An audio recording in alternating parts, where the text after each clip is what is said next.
기관 보고 2차례, 청문회 3차례를 하면서 많이 논의됐던 내용이 현재 이곳에 계신 다른 의원님들께서 국조특위에 참석하지 않으시다 보니까 그 내용에 대해서 똑같은 유사한 질문들이 오고 이제 대행님께 자꾸 질의를 하는데, 정리하자면 제가 여기서 국조특위에서 설명드렸습니다.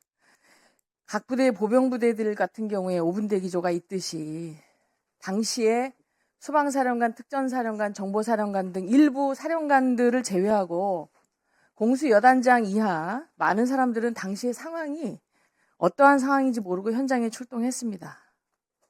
특전사는 신속 대응부대가 출동해서 신속 대응부대가 가지고 가야 되는 개인 화기로부터 탄약, 장구 등을 가져갔고, 수방사도 개인 화기 등을 가져갔습니다. 특전사는 출동해 보니까 국회다 보니까 탄약을 다 모아서 개인한테 불출하지 않고 한 곳에 비치해뒀고요.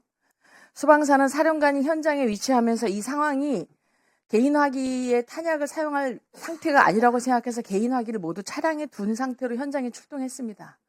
그리고 아까 탄약의 불출에 대해서는 불출도 아니고 이미 경계태세 2급 발령에 따라서 합참의장 지시에 의해서 비상계엄과 상관없이 각 부대별로 이것을 외부에 탄약 차량에 적재해 놓은 상태다.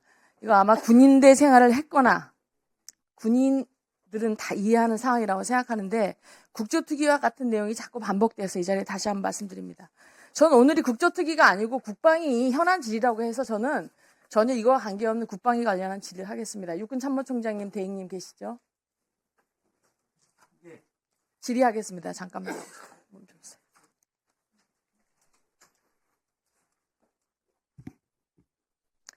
현 시국이 너무 어렵다 보니까 최근 국내 각종 사건 사고가 많이 일어나고 있습니다. 그래서 다 아시겠지만 제가 군민이 군에 대해서는 신뢰가 비상계엄 때문에 많이 진짜 실추되고 있는데, 그와 관련하지 않은 군기 관련한 사고가 많아서 지난 12월 24일 날 육군 모부대 병사가 휴가 중에 상가 건물 화장실에서 일면식도 없는 여성을 성폭행하려고 하다가 흉기로 찌르고 도주한 사건이 있었고요. 도박에 빠진 부사관이 병사 휴대전화를 사용해 대출받고 간부들한테도 돈을 빌리고 갑자하는 규모가 1억 원에 달합니다. 근데 해당 부대에서 현재 교육 등의 조치를 취하고 있는데, 그래서 육군에서 2월 4일 날 언론 보도를 통해서 법과 규정에 따라 엄정히 처리하겠다고 하셨지 않습니까? 혹시 우리 군이 본연의 업무를 지금 여러 가지 어려운 상황으로 잘 수행하고 있겠지만, 이러한 사건 사고들은 국민에게 엄청난 신뢰를 저하시키는 상황이라고 생각합니다. 제가 다른 상황은 잘 조치하고 있을 거라고 생각해서 자세히 묻지 않겠지만, 이 상황에서 정확하게 처리해 주시고요. 관련한 인사참모부장이든지 관련자들은 저희 의원실에 개별적으로 보고해 주십시오. 예, 알겠습니다. 멈춰주세요. 네, 들어가 주십시오. 공군참모총장님 나오셨지 않습니까? 나와 주십시오. 지금 오늘 그 회의 중에 청원이 있습니다. 1월 9일부로 5만 명의 국민들이 청원을 올린 내용이 있는데, 그 관련했던 내용을 말씀드리면, 지난해 12월 19일 날 충주 공군 모부대에서 차량 사고가 있어서 2명이 사망하고 8명이 중경상을 입은 거 알고 계시지 않습니까? 네, 알고 있습니다. 저희 의원실에서 확인했습니다. 사실 이 비상계엄 특조 때문에 저희가 구체적으로 그동안 많이 못했지만 그래도 나름 질의를 통해서 확인해 보니까 여기에 6가지 문제점을 발견했습니다. 첫 번째, PPT를 봐주십시오. 노후 차량에 대한 관리 부실입니다. 이 차량은 1과 4분의 1톤, 우리가 소위 말한 다찌 차량인데 14년식인데 지금 32만 킬로를 탔습니다. 탑승 정원 12명이고 인원 및 소량 물자 수송을 위한 차량이지만, 이 KF-21, 첨단전력, F-35 이런 거 운영하는 공군에서 저런 차량은 10년 이상 운영해서 32만 킬로미터를 주행한 노후 차량을 지금 운영하고 있다는 것이 진짜 좀 이해가 안 갔습니다. 그리고 이 차가 사고가 난 게 보니까 이게 30km로 달렸는데요. 갑자기 차량이 한쪽으로 쏠려가지고, 제가 볼 땐 축이 어떻게 된 건지 모르겠지만 오른쪽 절벽으로 출항하는 걸 방지하기 위해서 핸들을 돌려서 나무를 부딪혀가지고 이런 문제가 발생했습니다. 그래서 제가 저희 차량 운행 일지를 제출하라고 했더니 차량 운행 일지 작성된 거 내용이 한번 보십시오. 지금 작성했는데 지금 동일하게 08시 30분부터 17시 30분까지 똑같이 운영했고요. 그 차량 운영 일지의 원칙은 공군 차량관리위원회에서 운행한 운전병이 작성하게 되어 있는데 이름은 다 틀린데 똑같은 필체로 똑같은 펜으로 작성한 것처럼 보입니다. 제가 볼 땐 이거는 분명히 차량 운행 일지 위조라고 생각합니다. 다음 보십시오. 세 번째, 차량이 정비됐다고 돼 있는 날짜가 10월 10일 날인데 차량이 정비돼서 엔진까지 교환했는데 159km를 운행했습니다. 당일날. 어떻게 차량 엔진 교환을 하는데 엔진 내리고 다시 정비하는데 하루에 159km를 운행하죠? 그 다음에 32만 킬로를 타고 10년 이상 되고 병사들을 12명씩 태고 그런 차량이 어떻게 이렇게 운영되는 겁니까? 다음 번째는 선탑자 지정 및 안전교육 부실입니다. 차량이 운행될 경우에 선탑자 지정하고 선탑자에 의한 안전교육이 있어야 되는데 사고 당일 해당 차량의 선탑자는 간부가 아닌 병사고요. 운행 전에 사고 예방 교육도 생략됐습니다. 네 번째 정원 초과 탑승입니다. K311 차량은 탑승 정원 12명이라고 맨 처음에 사고 차량 재원 얘기했는데 당일날 15명이 타고 있었습니다. 그 다음에 다섯 번째 안전벨트 착용 부실입니다. 사고 차량에는 안전벨트 10개 설치되어 있는데 당일날 15명이 탑승했습니다. 5명은 당연히 안전벨트 부족했고요. 운행 전 점검이 안 됐습니다. 여섯 번째는 차량에 호로가 되어 있는데 당시 뚜껑 없는 차량에 병력이 탑승했던 K311 차량은 병력 수송과 화물 운용인데 당시에 천으로 된 호루를 씌우거나 벗기고 운행을 했습니다.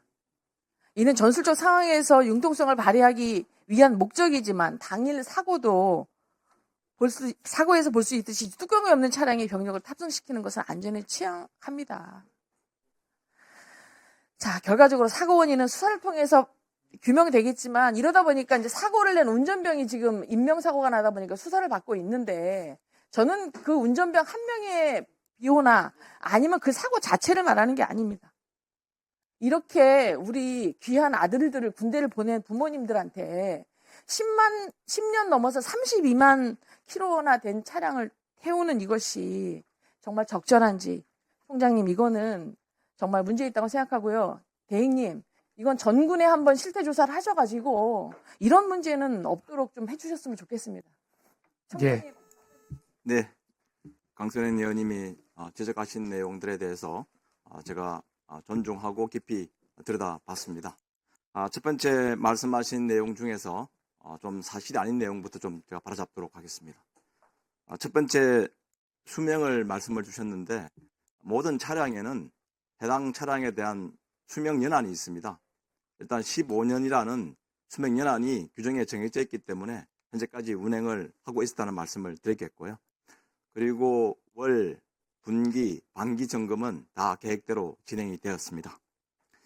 그 다음에 운행 일지 작성이라든지 탑승한 인원들에 대해서는 지휘감독이 소홀했다는 것은 제가 인정을 합니다. 그리고 말씀 주신 내용 중에서 12명, 12인승이기 때문에 15명이 탑승을 했습니다. 조수석에 한 명이 더 탑승을 해서 안전벨트를 착용하지 않았었고 뒤에 탑승한 곳에는 12명이 탑승을 했습니다. 10명의 안전벨트를 할 수 있는데 2명이 안전벨트를 하지 않았습니다. 그 안전벨트를 하지 않은 사람들이 사고가 났던 것입니다. 그 상황은 제가 명확하게 좀 말씀을 드리겠고요. 그 다음에 말씀을 주시면서 뚜껑이 없는 K311이었다고 말씀하셨는데 그날은 다 뚜껑이 다 씌워져 있었고 또 모든 운행일지 감독은 나갈 때 간부가 직접 하게 되어 있었는데 그 당시에 병사가 근무를 나갔다가 바로 식사를 하러 가면서 식당으로 가면서 이루어졌던 일들이라 거기에 지감독이 소홀했던 것도 사실이었습니다. 단지 이 모든 내용들은 경찰이 현장에 왔었고 안전요원들이 점검을 다 했습니다. 그래서 실제적으로 운전병사가 입건이 된 상태고 지금 조사를 받고 있기 때문에 제가 이 자리에서 말씀을 드릴 수가 없지만 여러 가지 이견들이 있는 게 사실이라는 말씀을 꼭 드리고 싶습니다. 이 자리를 빌어서 그런 사건 사고에 대해서 후속 조치를 하고 있는데 전반적으로 사고가 난 K311 차량은 전체 병력 수송을 하지 않습니다. 그래서 이제는 각 부대별로 버스를 중형버스와 소형버스를 이용을 해서 다 병사들을 후송을 하고 있습니다. 전 군에는 육군까지 다 포함해서 3,000여 대의 차량들이 같이 있습니다. 1.4톤 토령이 전체 다 그런 개념적으로 발전을 시켜서 보완을 하고 있다는 말씀을 드리겠습니다. 이상입니다.